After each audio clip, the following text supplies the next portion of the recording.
beribadah kepada Allah yang dikatakan ibadah yang Allah ridhoi hanyalah dengan yang bersumber dari ayat Al-Quran dan hadis Nabi, bukan menurut dia itu baik, belum tentu baik menurut Allah.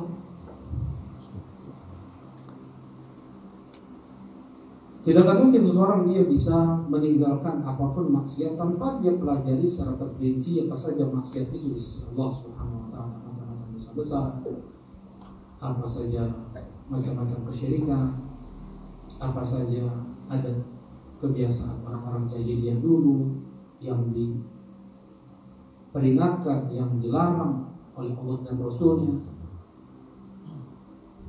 Semua itu dikumpulkan oleh para ulama dalam kitab-kitab mereka. Ada yang berjudul Al-Kabair, kumpulan dosa-dosa besar. Ada Masailul Jahiliyah, kebiasaan adab jahiliyah.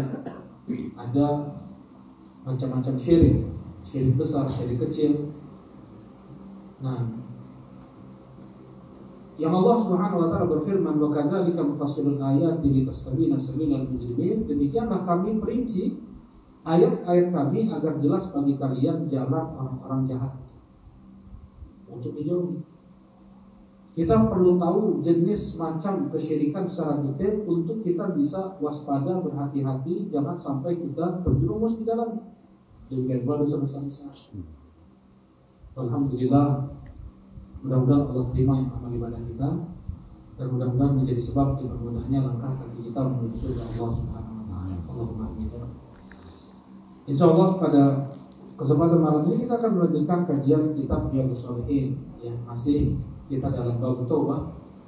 Bab taubat terakhir pembahasan kita adalah hadis Anas bin Malik, bagaimana Allah sangatlah senang dengan taubatnya seorang hamba. Ya. Semakin seorang hamba banyak beristighfar, banyak bertobat, maka Allah mencintainya. Innallaha yuhibbut tawwabin wa yuhibbu al-mutatahhirin. Allah mencintai orang yang banyak bertobat kepadanya, dan Allah mencintai orang yang bersuci. Nah, insyaallah kita lanjutkan hadis yang berikutnya, yaitu wa'an Abi Musa Abdullah ibn Qais al-Ash'ari radhiyallahu ta'ala anhu, anin Nabi sallallahu alaihi wasallam qala. Ya, dari Abu Musa Abdullah ibn Qais al-Ash'ari. Nah, Abu Musa al-Ash'ari adalah salah seorang sahabat Nabi sallallahu alaihi wasallam yang sangat terkenal. Indah bacaan Quran beliau sampai Rasulullah mengatakan, engkau telah diberikan salah satu seruling dari seruling Daud alaihi salatu wassalam. Nabi Daud ketika baca Zabur, apa yang terjadi, Bang? Kalau Nabi Daud baca Zabur, apa kata Allah disebutnya banyak sekali Allah menyebutkan dalam Al-Quran, surat-surat, ya. Tertegun burung-burung sampai berhenti, pohon-pohon sampai merunduk, ya, sampai merunduk, pohon itu sampai merunduk, seperti itu. Menyimak bacaan Nabi Daud alaihi salatu wassalam. Burung-burung sampai berhenti di langit, berkerumun mendengar bacaan Nabi Daud alaihi salatu wassalam. Saking indahnya suara Nabi Daud dalam membaca Zabur. Zabur, ya, kan Nabi Daud, mana yang lebih dulu, Pak? Nabi Daud atau Nabi Musa? Nabi Musa jelas. Nabi Musa lebih dulu dari Nabi Daud. Berarti Nabi Daud pun harus bersyariat dengan syariat Nabi Musa, kan? Taurat juga kitab beliau gitu. Tapi beliau pun diberikan juga oleh Allah kitab apa? Zabur. Bukan kitab hukum Zabur itu, tapi kitab pujian, doa, zikir-zikir. Tetap kalau kitab hukum itu diambilnya dari Taurat yang Nabi Musa alaihi salatu wassalam, yaitu Nabi Daud alaihi salatu wassalam. Nah ini Abdullah ibn Qais Abu Musa al-Ash'ari. Dan demikianlah, ya, kepada beliaulah bernisbat seorang tokoh ulama besar yang bernama Abu Hasan al-Ash'ari, ya, yang dinisbatkan kepada beliau sekarang ini Asy'ariyah. Bapak pernah dengar Asy'ariyah apa ya? Asy'ariyah yang kalau kita baca wujud kidam bako, itu apa? Akidah Asy'ariyah. Nah, itu nisbatnya ke ulama besar yang bernama Abul Hasan Al-Asy'ari. Dan Abul Hasan Al-Asy'ari ini beliau cucu cicit dari Abu Musa Al-Asy'ari. Ya. Yang Abul Hasan Al-Asy'ari rahimahullah ta'ala, beliau mempunyai beberapa fase ya dalam kehidupan beliau. Fase beliau masuk ke sekte Mu'tazilah, kemudian pindah ke Kullabiyah, kemudian beliau membuat pemahaman sendiri, yang akhirnya beliau kembali ke ulama-ulama sunnah imam mazhab yang 4. Imam Ahmad sama dengan Imam Syafi'i. Kitab-kitab beliau sebagai bukti, rujuknya beliau dari pemikiran-pemikiran sebelumnya adalah kitab beliau yang dicetak sekarang ini banyak. Al-Ibanah fi Ushul Diyanah, kemudian Ar-Risalah ila Al-Faghat, kemudian Allah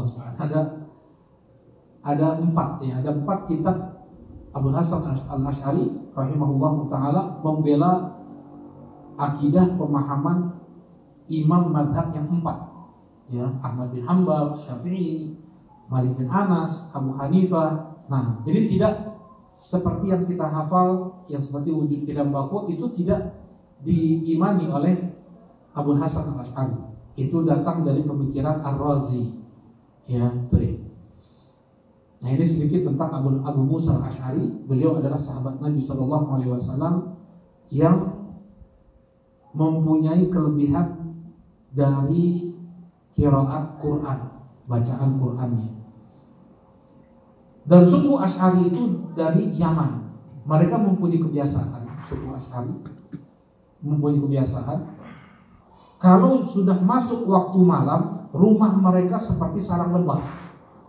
Bagaimana itu menjadi sarang lebah?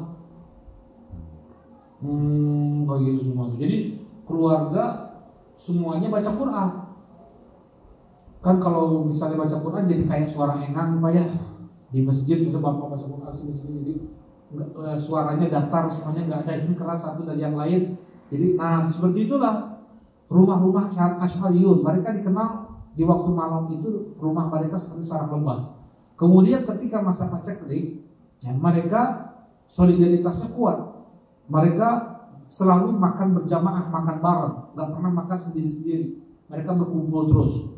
Ya, laki-laki, bapak-bapak, sama ibu-ibu, ya bawa apa di rumah, terigu apa semua, nanti masak bareng, mereka makan bareng. Seperti itu terus di masa paceklik. Ya, nah ini kebiasaan baik yang dilakukan oleh Asy'ariyun yang dipuji oleh Nabi Muhammad SAW. Nah, dan beliau di antara sahabat yang nangis tidak ada kendaraan untuk pergi jihad ke Tabuk. Ya, beliau dan beberapa sahabat Asy'ariyun yang lainnya bilang ke Rasulullah, adakah kendaraan unta untuk bisa kami tunggangi ke Tabuk ya Rasulullah? Enggak ada. Allah sebutkan kisah mereka menangis itu di surat At-Taubah. Bagaimana nangis nggak bisa ikut jihad, nggak bisa ikut perang.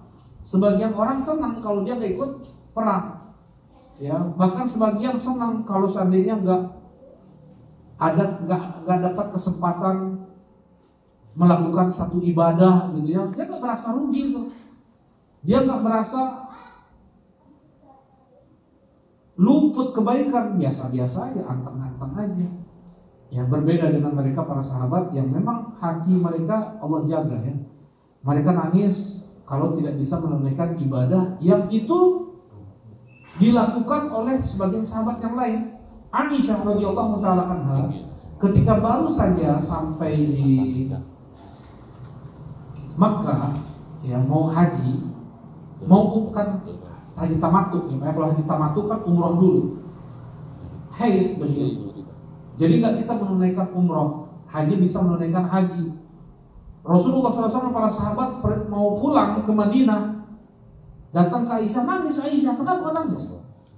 Orang pulang bawa 2 ibadah haji dan umroh, sedangkan aku cuma membawa haji saja. Jadi mereka ini nangis kalau seandainya tidak bisa beribadah seperti sahabat yang lain beribadah. Mereka berpacu, berlomba-lomba ya dalam ibadah, dalam kebaikan. Wa fi dzalika falyatanafasil mutanafisun. Itu kata Allah. Berlomba-lomba memang. Kalau untuk kebaikannya, untuk ibadah, kita berlomba-lomba.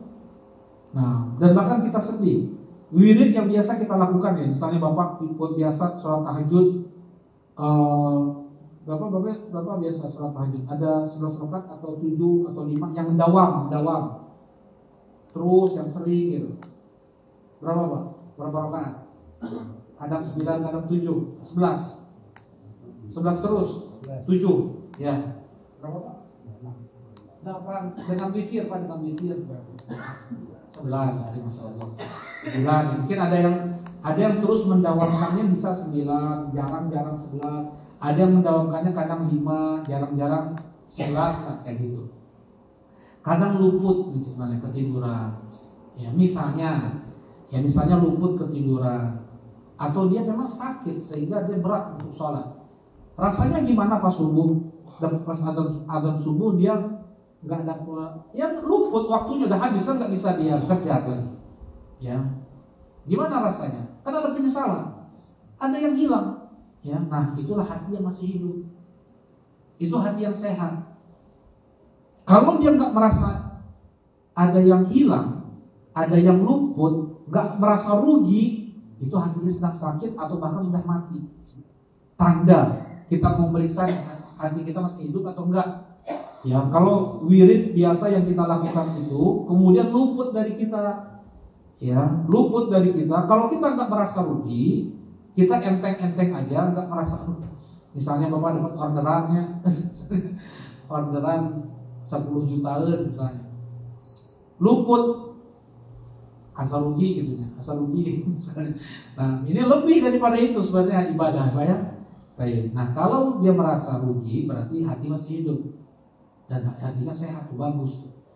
Kata Allah Subhanahu wa taala, "Yauma la yanfa'u malun wala banun illa man atallaha biqalbin salim." Hari di mana tidak bermanfaat harta dan anak keturunan kecuali yang datang kepada Allah dengan hati yang salim, dengan hati yang sehat, yang bersih. Ya. Nah, jadi kalau hatinya sakit, hatinya mati apalagi, nah ini di akhirat terancam ya. Baik. Mau dia punya harta banyak, mau dia punya banyak keturunan, gak bermanfaat di hadapan Allah Subhanahu wa taala kalau hatinya rusak atau sakit. Baik. Sekarang kita masuk hadis yang diriwayatkan oleh Abu Musa al-Asy'ari radhiyallahu taala anhu, anin Nabi sallallahu alaihi wasallam qala, Rasulullah bersabda, "Innallaha ta'ala yabsutu yadahu bil-lail liyatuba musibun nahar wa yabsutu yadahu bin-nahar liyatuba musibul lail." Hatta tatlu'u asy-syamsu maghribiha, rawahu Muslim. Nah, kata Rasulullah SAW, Allah selalu membentangkan tangannya di waktu malam agar bertobat orang yang berdosa, berbuat dosa di waktu siang. Dan Allah membentangkan tangannya di waktu siang agar bertobat mereka yang bermaksiat di waktu malam sampai terbit matahari dari barat. Maksudnya Allah itu menerima tobat kapanpun dari seorang hamba. Tapi ada batas waktunya, kapan berakhir tobat, gak diterima lagi oleh Allah. Matahari terbit dari barat. Mau tobat, mau masuk Islam, mau nambah sholat, ya mau zikir, gak akan diterima.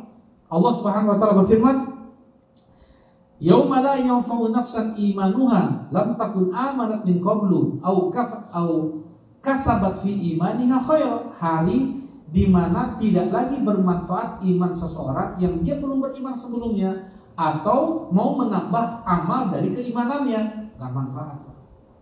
Kalau matahari sudah terbit dari barat, semua orang beriman, amanan nasu kulluhum, manusia masuk Islam semuanya. Enggak diterima tapi Islamnya, mualaf seseorang enggak diterima.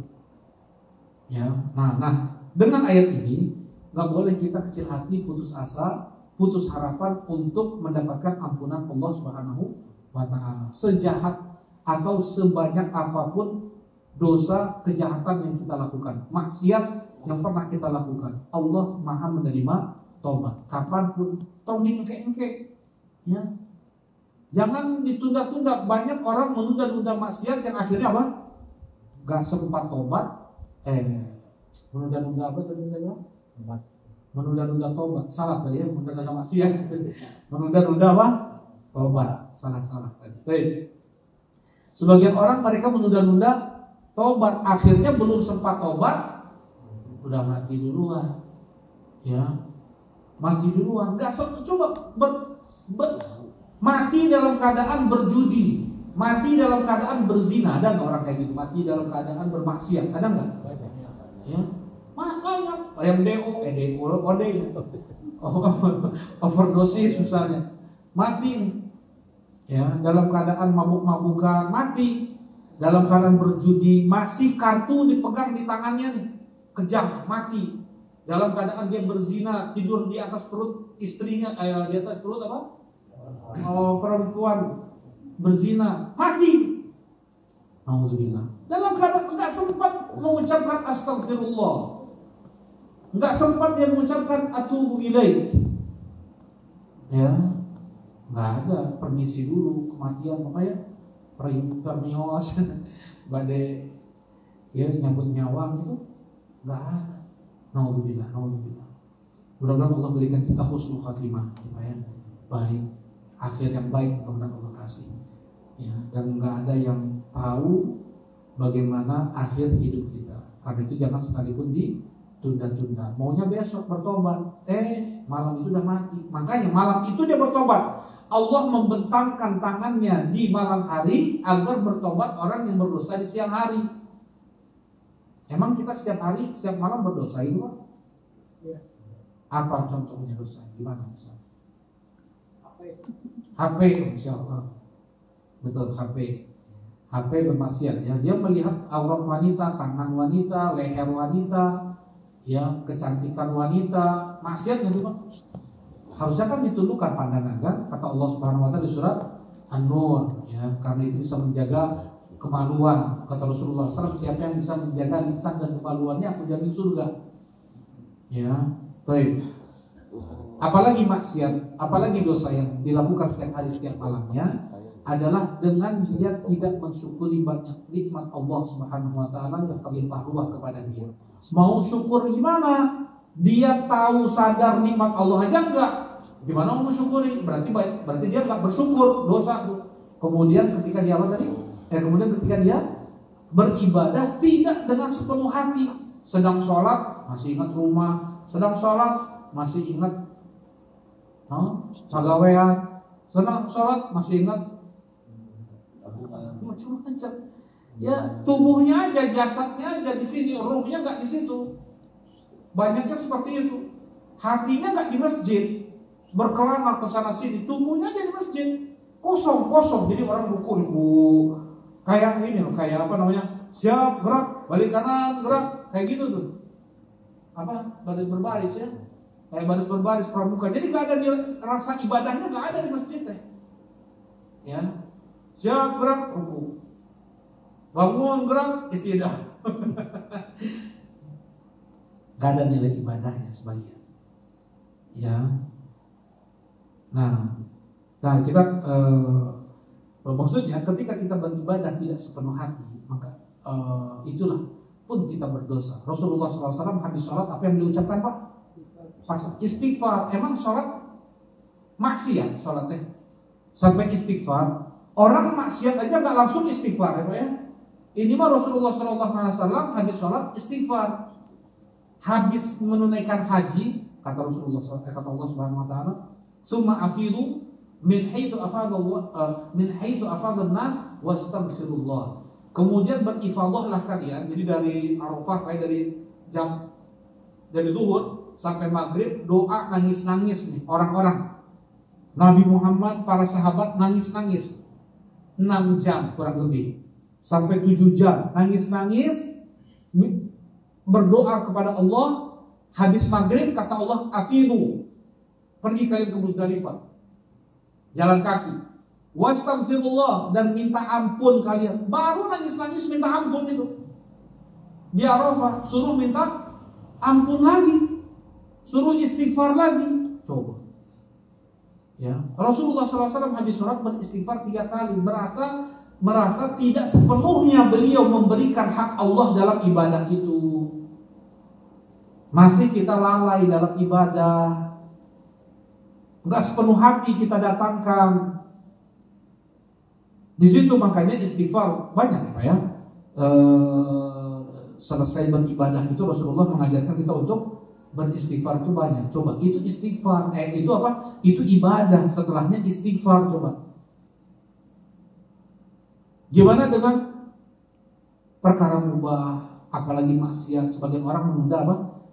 Istighfarnya. Nah Allah itu ingin membesarkan hati seorang hamba. Coba jangan putus asa. Apapun dosa yang kalian lakukan di waktu siang, di waktu malam, cepat minta ampun, bertobat kepada Allah Subhanahu wa taala. Allah terima, ya. Allah terima, mumpung masih belum terbit matahari dari barat. Kalau sudah terbit matahari dari barat, jangan harap Allah ampuni dosa dia. Sekecil apapun maksiat akan Allah hitung tuh. Sekecil apapun maksiat akan Allah hitung. Ya kita berhusnudzon. Kita berhusnudzon. Ada yang maksiat mungkin pernah naudzubillah melakukan maksiat kayak tadi disebutkan ya. Tapi mana yang lebih besar dengan meninggalkan sholat? Meninggalkan sholat lebih besar. Gak puasa di bulan Ramadan lebih besar pahalanya daripada tadi berjudi, dia berzina, dia riba dan yang lainnya. Lebih besar dari itu semua adalah meninggalkan sholat. Lebih besar lagi berbuka di siang hari di bulan Ramadan, ya. Dan Allah ampuni dosa mereka ini. Kemudian dosa yang paling besar syirik sekalipun, ketika seorang yang pernah terjerumus pada kesyirikan dia bertobat kepada Allah, Allah terima nggak tobatnya? Allah terima. Jadi jangan kecil hati, jangan putus asa, jangan putus harapan untuk mendapatkan ampunan Allah. Sebagian orang tuh merasa pas kaduhu, udah tanggung, Allah mah nggak akan, udah terlanjur, saya mah udah penuh dosa dari ujung rambut sampai ujung kuku. Kan sering kayak gitu ya, sering dengar. Ya, sebenarnya yang diinginkan oleh setan itu ucapan itu, putus asa dari rahmat Allah. Ya, tujuan setan itu sebenarnya dia merasa putus asa dari Allah. Kalau untuk dia bermaksiat kemudian bertobat kembali kepada Allah, ya, itu sangat juga dikhawatirkan oleh setan, karena biasanya orang yang bertobat dari maksiat keimanannya berlipat ganda dibanding sebelum dia bermaksiat, berkali lipat. Terkadang orang yang jatuh pada maksiat kemudian dia meminta ampun kepada Allah, bertobat kepada Allah, itu keimanannya lebih dibanding sebelum dia jatuh pada maksiat itu, ya. Nah jadi itu.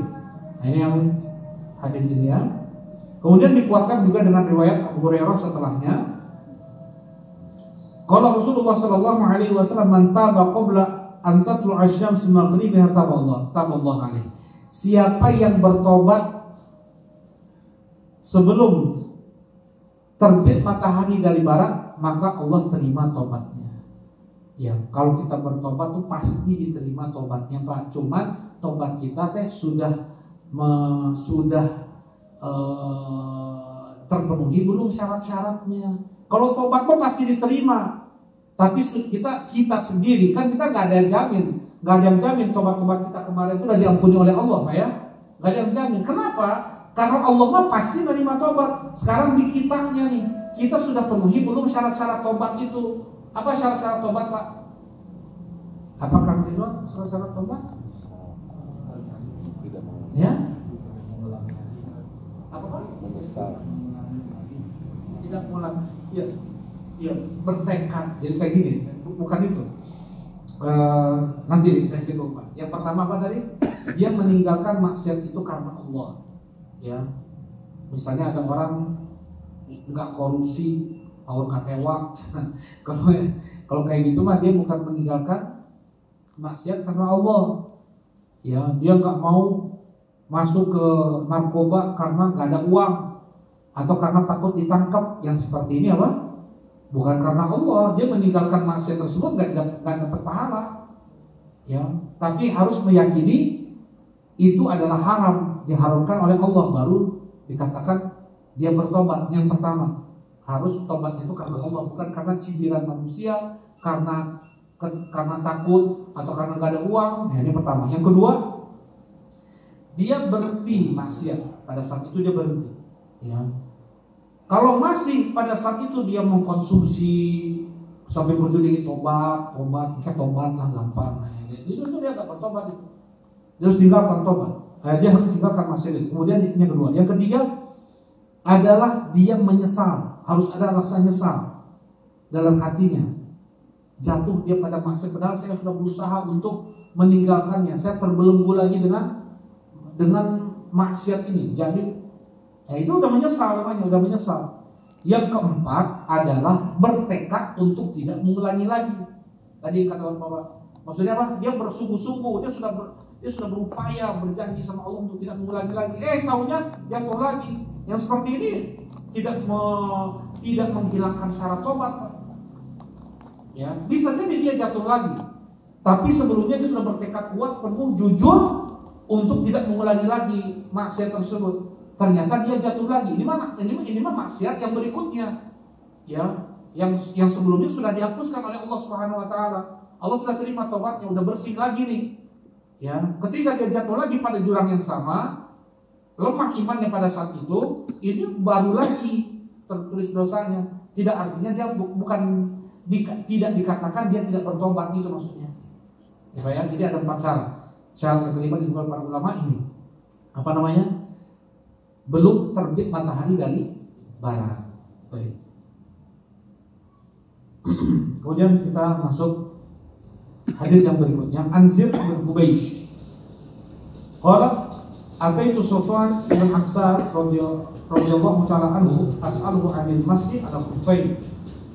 Ya, kata Zaid bin Hubaysh, aku mendatangi sahabat Nabi yang bernama Sufyan bin Assar. Ya, radhiyallahu ta'ala anhu, bertanya kepada beliau tentang mengusap khuf.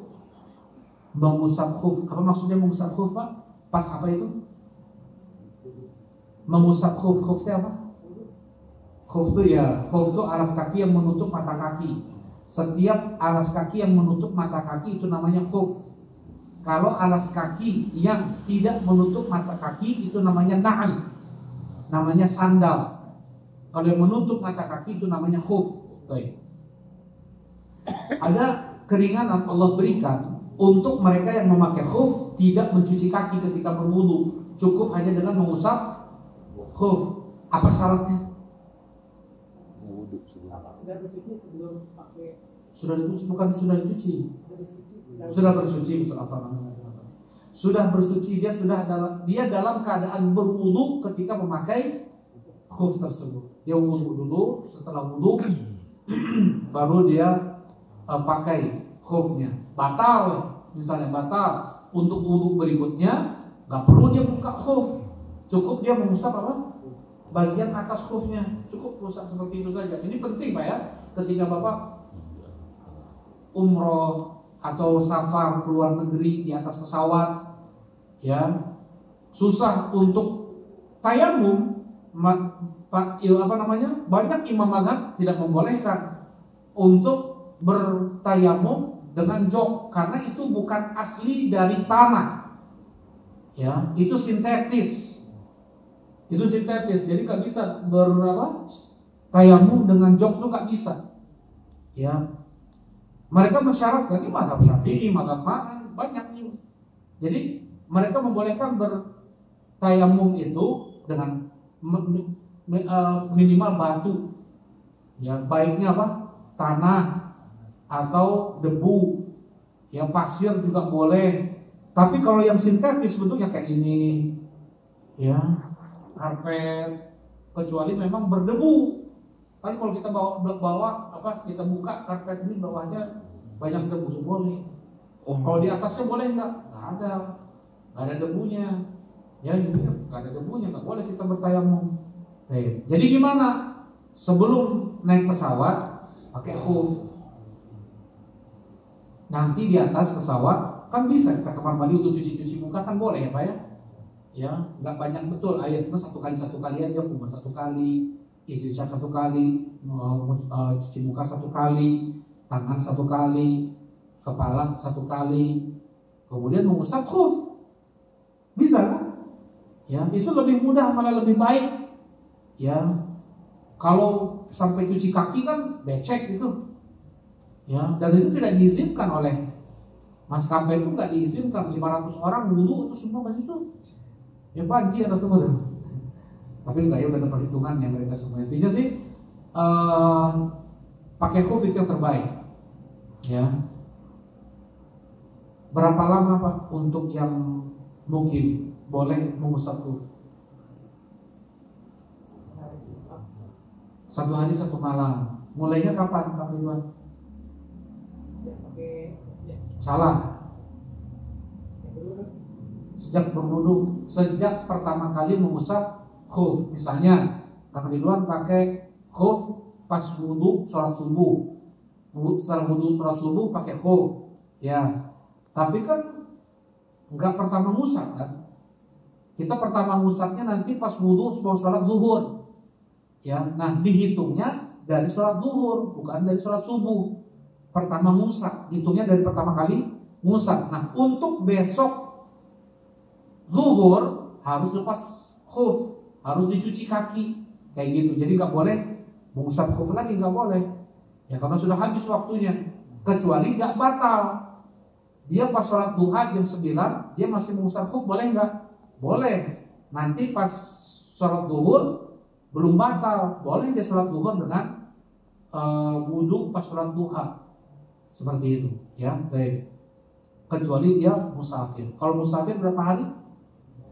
3 hari 3 malam, ya. Nah, jadi ini Pak, mungkin kita lihat sebagian ada sunnah-sunnah Nabi yang terlihat aneh gitu Pak, nggak pernah kita lakukan sekarang. Ya, seperti sunnah Nabi yang jarang kita lakukan. Ini kan jarang kita pakai khuf ke masjid, ya, kaos kaki lah. Pakai kaos kaki ke masjid kan jarang, Pak ya. Tapi kalau Bapak lihat ada orang pakai kaos kaki di masjid, kira-kira gimana Pak? Aman di sini atau aneh? Anehnya, ya sebagian melihat aneh, sebagian melihat aman. Ya sebagian mah nggak ada masalah, tapi sebagian orang melihat masih aneh tuh pakai kaos kaki. Ya, kalau pakai sendal cuma ya. Sendal, tapi bukan sendal kotor, kayak sendal hotel bersih. Misalnya ada orang pakai sendal hotel, sendal sport, banyak 3.000-an ada teh. Cibaduyut merah 3.000-an, banyak. Sport bungkul mah di atau di Lembang juga. Tapi sebentar ya. Rasulullah SAW bersabda, kan Rasulullah SAW yusalli hafyan wa munta'ila. Ya Rasulullah SAW bahkan mengatakan sallu bini alikum, salatlah dengan sandal, memakai sandal-sandal kalian. Ya, Rasulullah SAW itu sholat terkadang memakai sandal, terkadang tidak memakai sandal. Rasulullah SAW sholat memakai sandal lebih sering daripada tidak memakai sandal. Kalau pakai sandal tadi tambah aneh banyak. Ini bukan sandal, iya, enggak, sandal bersih. Ya sandal hotel itu yang tipis-tipis itu. Ya kan nggak menahan kita untuk duduk iftirosh, tawarruk, untuk sujud, kan normal-normal aja, nggak tertahan, kayak nggak ganggu orang juga. Aneh nggak baik? Pas lebih aneh lagi, teman-teman. Cuman itulah sunnah Nabi Muhammad Sallallahu Alaihi Wasallam. Kalau dibawa ke sini mungkin di masjidnya bisa aneh, pakai sandal, cuma. Tapi di rumah bisa kita pakai sandal. Tadi pas sholat tahajud, ya sewaktu-waktu pakai apa? Pakai sandal. Pahalanya lebih besar. Kenapa pahalanya lebih besar? Menghidupkan sunnah di saat orang Islam nggak tahu itu sunnah, maka pahalanya lebih besar. Bapak kalau taklim di saat orang-orang menjauhi majelis taklim, pahalanya lebih besar dibanding zaman di mana pemerintah mewajibkan orang semua untuk ikut majelis taklim. Keinginan sendiri dengan dipaksa beda Pak. Jadi kita coba kita lanjutkan pada al-adhan. Alhamdulillah, sallallahu alaihi wasallam. Assalamualaikum warahmatullahi wabarakatuh.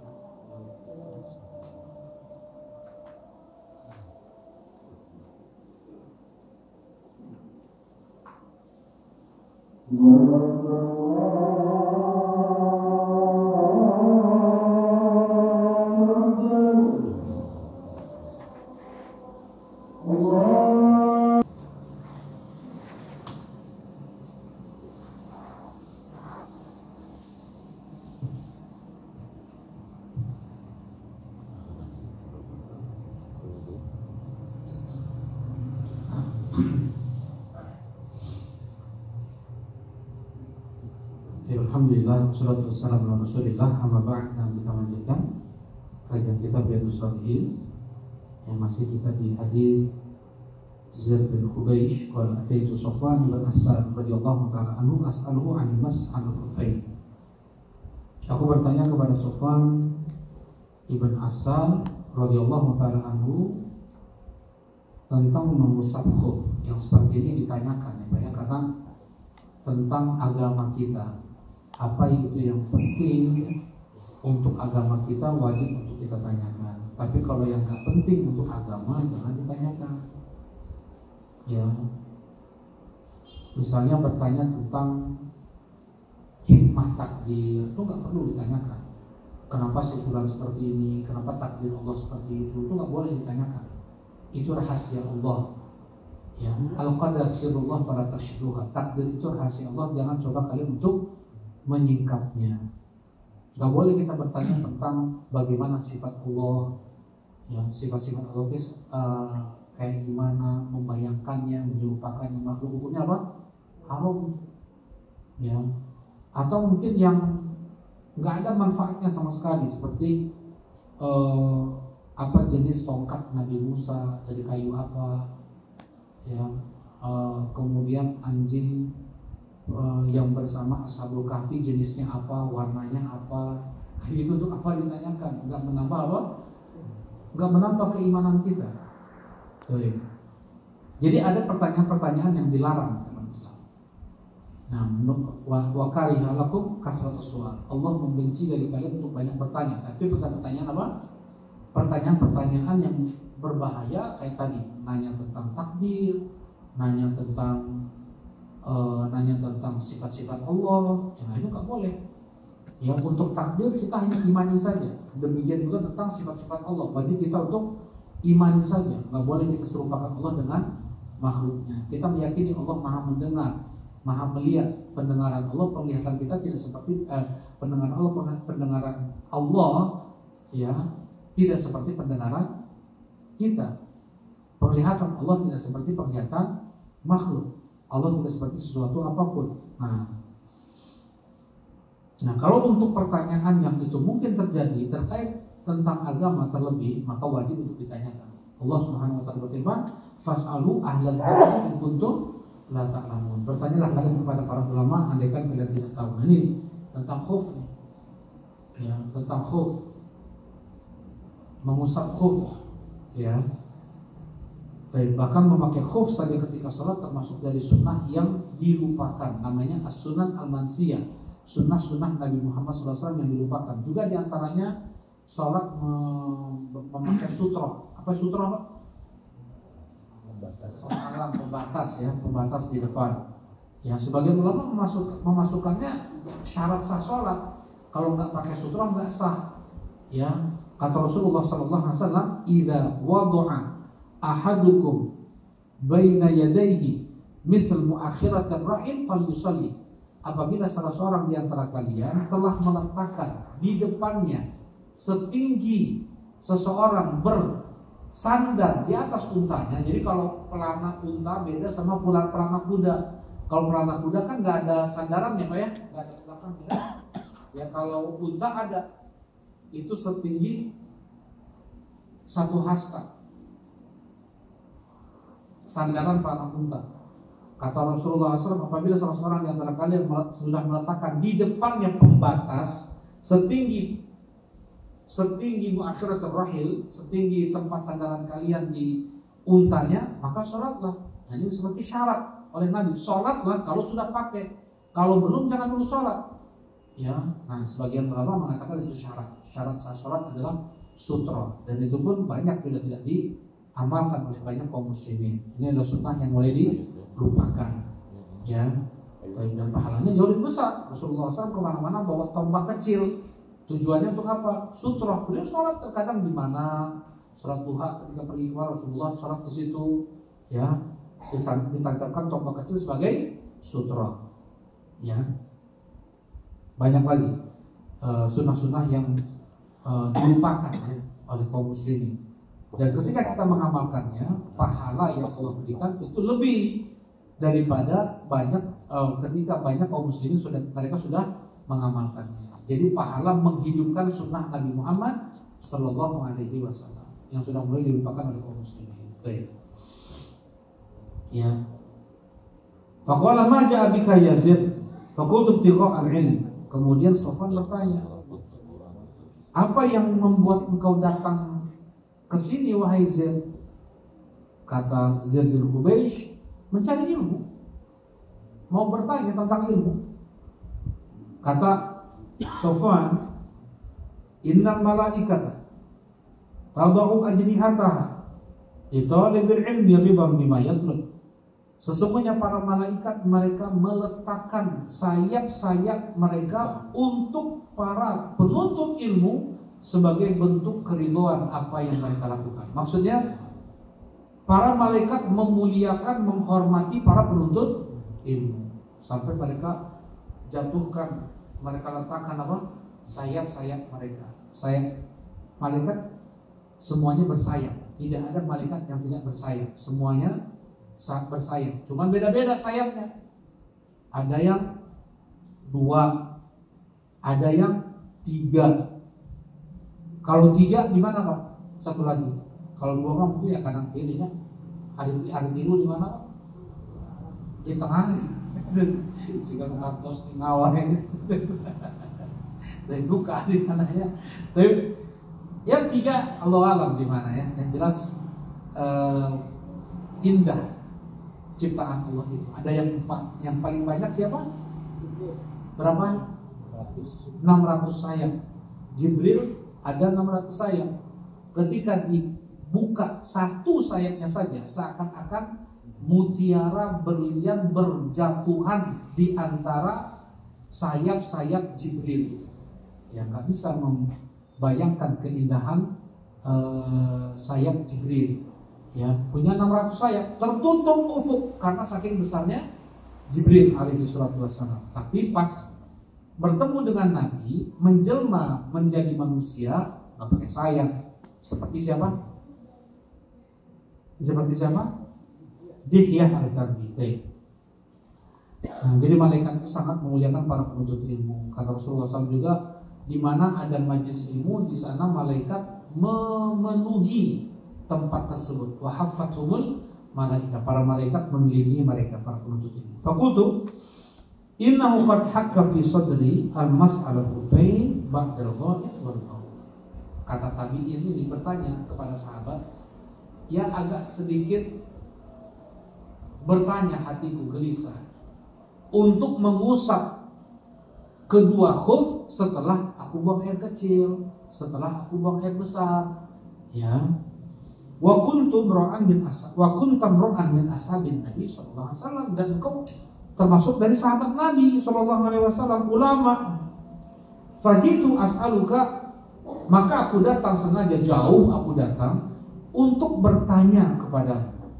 Hal sami'tahu yadhkuru fi dzalika syai'an, apakah engkau dengar dari Nabi sallallahu alaihi wasallam menyebutkan tentang mengusap khuf?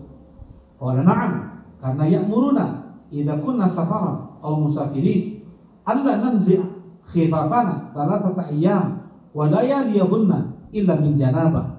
Betul kata Safwan. Rasulullah SAW bahkan memerintahkan kami, coba sampai diperintahkan. Rasulullah SAW memerintahkan kami untuk tidak melepas khuf-khuf kami selama safar, ya, 3 hari 3 malam. Kecuali junub. Kalau junub harus mandi besar kan Pak ya. Kalau mandi besar semuanya harus teraliri air. Ya kalau nggak junub hanya buang air kecil, buang air besar, atau buang angin, atau membatal wudhu yang lainnya, maka boleh tetap dipakai khuf dan mengusap kaki dan tidak perlu membasuh kaki. Jadi hanya mengusap bagian atas khuf saja. Baik. Kemudian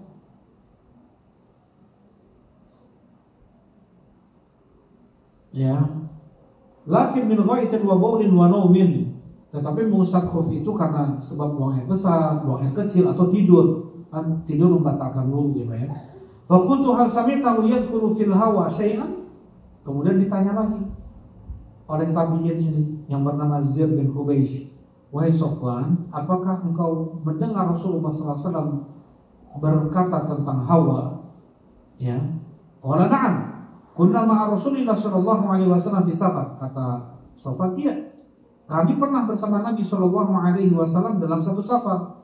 Fa baina nahnu indahu idnadahu a'rabiyyun bi sautin lahu jahwari, ya Muhammad.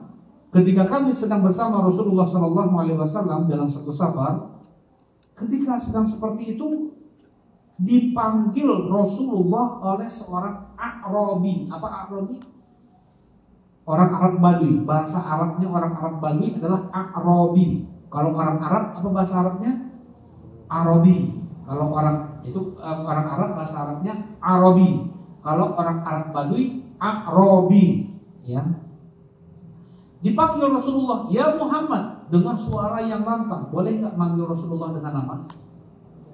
Haram. Ya, nggak boleh.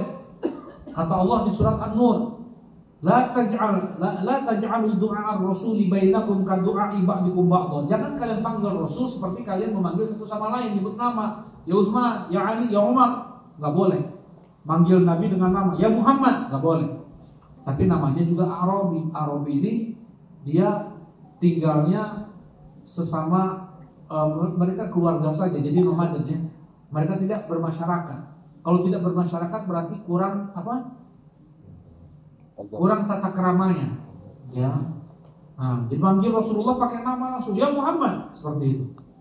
Dan ingat ya, Rasulullah Sallallahu Alaihi Wasallam itu beliau ketika sedang bersama para sahabat yang lain, pakaian beliau itu sama.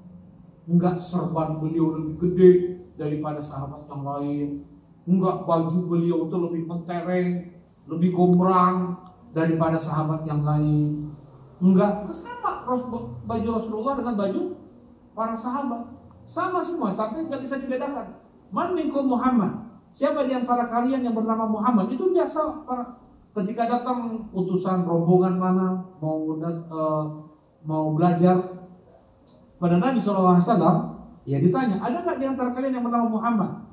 Ya, kalau misalnya bajunya beda, serbannya beda, kan nggak bisa dikasih, oh ini pasti namanya apa? Muhammad. Itu Rasulullah nggak seperti itu. Rasulullah rendah hati. Ya, baju beliau itu sama dengan baju para sahabat yang lain. Ya, bahkan kesederhanaan dalam berpakaian itu termasuk dari iman.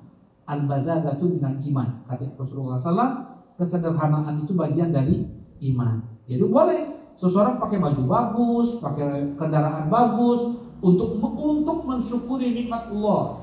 Kalau sekarang orang pamer-pamer kekayaan untuk nyombong, merasa dirinya lebih kaya, lebih baik daripada yang lain, dia merasa lebih tinggi daripada yang lain, itu namanya apa? Sombong, merendahkan orang lain sedikit saja itu udah sombong. Tapi kalau dia memakai pakaian bagus, kendaraan bagus dalam bentuk syukur kepada Allah atas nikmat yang Allah berikan, itu ibadah. Tapi jangan terus memakai baju yang bagus, kendaraan yang bagus terus. Kadang kita harus memakai baju yang sederhana, kendaraan yang sederhana sebagai bentuk, ya, kita sebagai bentuk rendah hati, ya, rendah diri kita kepada Allah Subhanahu wa taala. Jangan sampai lupa diri, ya. Fajabahu Rasulullah SAW nahwan min sauti haum. Kemudian Rasulullah menjawab, ya apa? Rasulullah kan dipanggil oleh orang Arab Badui tadi, ya Muhammad. Rasulullah kemudian menoleh ke arah suara dan berkata, ya apa? Faqultu lahu waihak ughdud min sautika fa innaka 'inda Nabi sallallahu alaihi wasallam. Kemudian Sofwan teriak nih ke orang Badui tersebut, pelankan suara kau. Ya pelankan suaramu, kau sedang berbicara dengan Nabi sallallahu alaihi wasallam. Karena nggak boleh kita meninggikan suara di hadapan Nabi SAW. Makanya kata Allah Subhanahu Wa Taala, ya ayyuhalladzina amanu la tarfa'u aswatakum fawqa sautin nabi wa la tajharu lahu bil qawli kajahri ba'dikum li ba'd an tahbatu a'malukum antum la tashkurun. Kata Allah Subhanahu Wa Taala, wahai orang beriman, jangan kalian keraskan suara kalian di atas suara Nabi. Ya kalian jangan lantangkan suara kalian, gugur, putus amalan kalian dalam keadaan kalian nggak sadar. Coba sampai bisa menggugurkan amal ketika seseorang mengeraskan suaranya di atas suara Nabi. Nah, waqad nuhita an hadza faqala wallahi la abdud. Namanya juga orang Arab Badui ini, Pak. Dia bilang enggak, katanya. Aku enggak akan turunkan volume suaraku, tetap mau keras-keras ngomongnya. Qala al-Arabi, al-mar'u yuhibbu al-qaum wa lam yadhhab bihim. Masya Allah, pertanyaannya luar biasa tadi. Pertanyaannya luar biasa. Ya. Kata orang Arab Badui ini, ada orang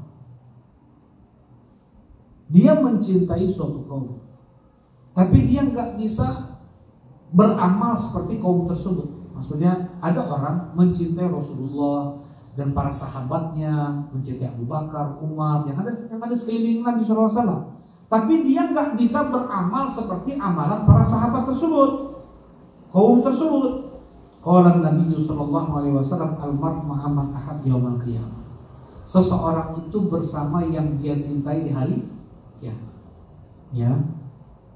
Nah, seseorang itu bersama yang dia cintai di hari kiamat. Jadi kalau kita mencintai Nabi sallallahu alaihi wasallam, ya berharap kita bisa bersama beliau nanti di hari kiamat. Tetapi ada buktinya. Kalau mencintai Nabi Shallallahu Alaihi Wasallam, yaitu apa Pak? Konsekuensi dari Muhammad Rasulullah itu apa? Kalau kita mengucapkan asyhadu anna Muhammad Rasulullah, konsekuensinya apa? Ya, apa? Dia mengikuti beliau. Apa itu? Membenarkan Rasulullah SAW apapun yang dikabarkannya. Ya nggak boleh kita menentang, ragu, benar nggak ya yang dibilang sama Rasulullah? Masa atau lalat kalau hinggap dicangkir, dimasukin, dicelupin, katanya ada racun di sebelah di sayap yang satu ada sebagai penawarnya. Dia ragu, berarti dia tidak membenarkan Nabi Muhammad sebagai utusan Allah. Ya, nggak boleh ragu. Jadi harus membenarkan sepenuhnya apa yang datang dari Rasulullah. Yang pertama, yang kedua apa? Konsekuensi Muhammad Rasulullah. Melaksanakan apapun yang diperintahnya. Yang ketiga, meninggalkan, menjauhi apapun yang dilarangnya. Yang keempat, tidak beribadah kecuali sesuai dengan tuntunannya. Gak ada dalil dari Rasulullah, tinggalkan. Ada dalil Rasulullah, kerjakan. Mudah Islam itu. Ya, yang datang dari Rasulullah SAW saja belum tentu bisa kita kerjakan kan? Ya, yang datang dari Rasulullah SAW belum tentu bisa kita kerjakan semuanya. Untuk apa kita membuat sesuatu yang baru? Ya, seperti misalnya apa? Ya, sholat tahajud berapa? Tahajud 1 rakaat 5 juz. Mampu gitu? Ya, saya belum pernah selama saya hidup ya. 1 rakaat 5 juz, Bapak pernah? Pun saya sholat di belakang imam dari ba'da isya sampai subuh sekalipun ya, itu paling pol 9 juz. 11 rakaat tapi. Ya. Ini mah 1 rakaat 5 juz. Kantos Bapak? Nah, maksudnya yang datang dari Rasulullah saja apa? Nggak bisa kita lakukan. Dan kata Aisyah radhiyallahu taala anha, karena Rasulullah SAW yadhkurullah fi kulli ahyan. Rasulullah SAW itu selalu berzikir di setiap waktu beliau. Lidah beliau tidak pernah kering berzikir. Subhanallah, alhamdulillah, Allahu akbar, la ilaha illallah, la haula wala quwwata illa billah. Terus sekali duduk, astagfirullah, astagfirullah, Rabbi firli wa tub alayya innaka antal ghafurur rahim. Terus seperti itu. Ya, nggak pernah berhenti lisan Rasulullah untuk berzikir, kata Aisyah radhiyallahu taala. Ya. Nah, yang datang dari Rasulullah saja kita tidak mampu, ngapain bikin yang baru-baru. Baik. Nah, ini konsekuensi seseorang mengucapkan Muhammadur Rasulullah, dan dia harus beriktibar mengikuti Nabi Shallallahu Alaihi Wasallam dalam ibadah. Kalau dalam dunia boleh nggak kita berbeda dengan Nabi, Bang? Emang harus pakai onta gitu? Haji ya, ke masjid harus pakai kuda gitu? Enggak. Kalau masalah dunia dibebaskan oleh Nabi SAW berinovasi, silakan sok. Mau motor roda pasagi, rek opat, rek tilu, banget. Ya. Tapi kalau untuk urusan ibadah harus ada contoh tuntunan dari Nabi Muhammad SAW. Memang seperti itu. Ya, bersatulah kaum muslimin. Terpecah kaum muslimin karena masing-masing merasa pintar. Dia melakukan ibadah yang nggak ada dicontohkan oleh Nabi, jadinya pecah-pecah kaum muslimin. Coba kalau udahlah kita mah yang datang dari Rasulullah aja lah.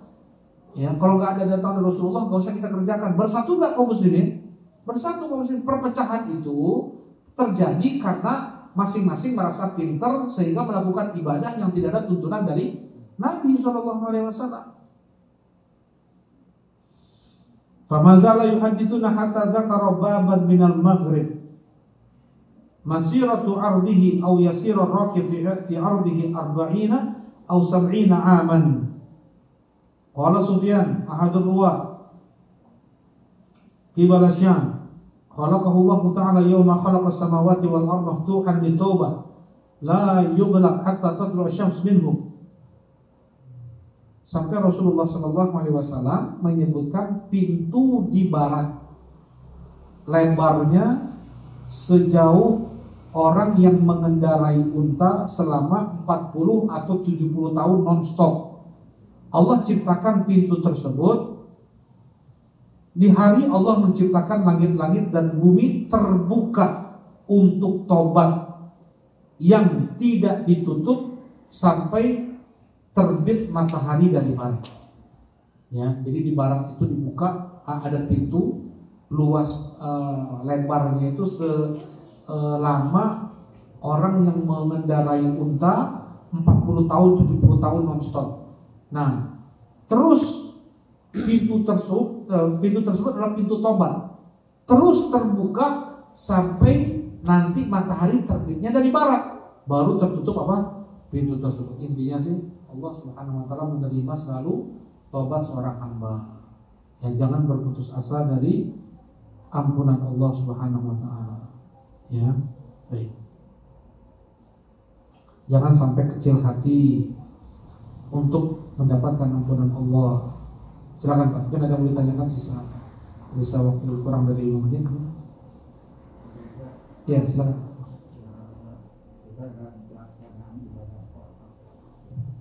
Ya, kadang-kadang dia tidak bisa menghadirkan, bukan tidak bisa, kita tidak berusaha menghadirkan.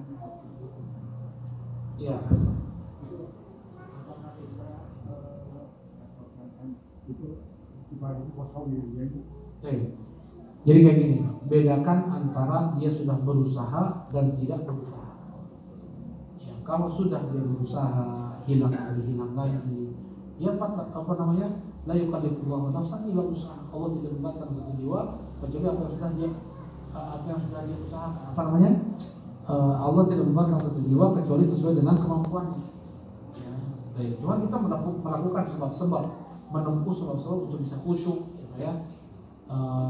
Ya, dengan kita banyak baca Quran, dengan terjemahannya, sehingga kita bisa menghadirkan Allah seakan-akan ya Allah selalu mengawasi kita. Ya, lebih dekat kita dengan Allah Subhanahu wa taala ketika sholat, karena Allah berada di depan kita ketika kita sedang sholat, kata Rasulullah SAW seperti itu. Jadi kita menghadirkan sifat-sifat Allah itu. Ya, bukan kita menyerupakan Allah dengan makhluk, enggak. Terkadang memang lepas lagi, hilang lagi. Di antara pokoknya kita melakukan sebab lah, mengetahui atau tahu arti zikir yang kita baca, sehingga kita bisa ngikutin terus lafaz-lafaz, zikir-zikir, bacaan Quran yang dibaca. Jadi nggak hilang gitu. Kalau kita nggak ngerti kan ya mau gimana kan? Kalau kita nggak ngerti lafaz-lafaz sholat, zikir-zikir sholat, ya pikiran kita tentunya kemana-mana gitu. Tapi kalau kita ngerti bacaan sholat itu apa artinya, minimal artinya, ya kita akan fokus pada apa? Pada lafaz-lafaz tersebut.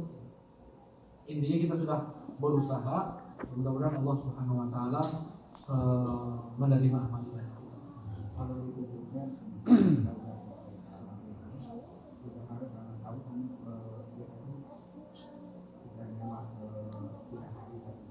ditutup dengan istighfar itu gimana? Ya mudah-mudahan Ada contohnya atau enggak? apa? Ada contohnya? Ya, Ada. ya. Ada. Kalau Rasulullah SAW langsung beristighfar 3 kali. Ada itu mah sunnah Pak. Ya. Nah, mudah-mudahan Allah puji dosa kita. Allah terima amal ibadah kita. Nah, silakan kan. Misalnya seorang yang kerja Bekasi, Jakarta atau Bandung, Jakarta itu sudah rutinitas kan jalan udah safar tuh, apakah sholat waktu Jakarta ini di kosong atau gimana? Kalau di perjalanan jelas kosong. Kalau sudah sampai di tempat Jakarta, selama dia tidak punya tempat tinggal di sana, nggak ada keluarga di sana, masih dikatakan musafir. Kalau misalnya kos di Bandung, Jakarta, orang Bandung dia Jakarta, jadi tapi kan dari Bandung, nah itu selama kita tetap musafir atau istilahnya Jakarta itu mungkin misalnya Berapa lama dia di sana kerjanya? terima aja kan saya. Nggak sampai bertahun-tahun gitu maksudnya. Nah, ya gitu. Bertahun-tahun bisa jadi dia nggak safar. Tapi nanti ada lihat lagi ya. Karena seseorang itu dikatakan musafir apabila dia tidak ada tempat tinggal dan tidak ada keluarga di negeri tersebut, maka dia dikatakan musafir. Kos berarti itu kan. Ngekos, ya itu dia makanya tadi di lihat lagi nanti. Jazakallah khair. Karena itu juga bukan tempat tinggal dia ya. Allah Ta'ala. Mungkin ada lagi? Iya, silakan. Ustaz, bicara tentang sholat, kalau misalnya saya sholat dan kemudian lupa rakaatnya 1 atau 2, misalnya saya ketinggalannya, itu gimana Ustaz? Apakah saya nambah yang paling besar atau paling kecil atau gimana? Oke. Yang pertama dilakukan mana yang lebih yakin. Kan terkadang ada yang lebih yakin 2 atau 3. Wah lebih yakin saya mau udah 3 rakaat yang ditempuh. Kalau nggak ada yang lebih yakin, ragu-ragu 50-50 nih, ya ambil yang paling sedikit 2 atau 3, 2 berarti tambah 2 rakaat lagi sebelum salam nanti sujud sahwi. Ya itu dilakukan oleh Rasulullah SAW. Jadi itu tahapannya. Tahapannya adalah mana yang lebih yakin dulu. Kalau nggak ada yang lebih yakin, dua-duanya sama aja, maka yang paling sedikit. Ya. Kalau yakin nggak perlu sujud sahwi. Kalau yakin mah tuh nggak hilang atau. Ya. Maksudnya tuh yakin di sini yang lebih yakin maksud saya itu 80%. Kan 20% ragu, 80% lebih yakin. Berarti kan lebih nggak pasti. Kalau pasti mah nggak hilang atau. Ya. Nah, jadi yang 80%-nya diambil. Kalau 50-50 nggak bisa dia memastikan mana yang lebih yakin, nah udah yang paling sedikit, ya. Jadi dua-duanya tetap sujud sahwi selanjutnya. Iya, dua-duanya sujud sahwi. Pokoknya kalau ada ragu dalam sholat wajib untuk sujud sahwi. Nggak mesti jumlah rakaat, jumlah sujud. Ya itu sama aja terus 2 hiji gitu. Ya. Oke, siap. Itu saja ya. Nah, kita cukupkan kajian kita di malam ini. Subhanakallahumma rabbana wa bihamdika asyhadu an la ilaha illa anta astaghfiruka wa atubu ilaik.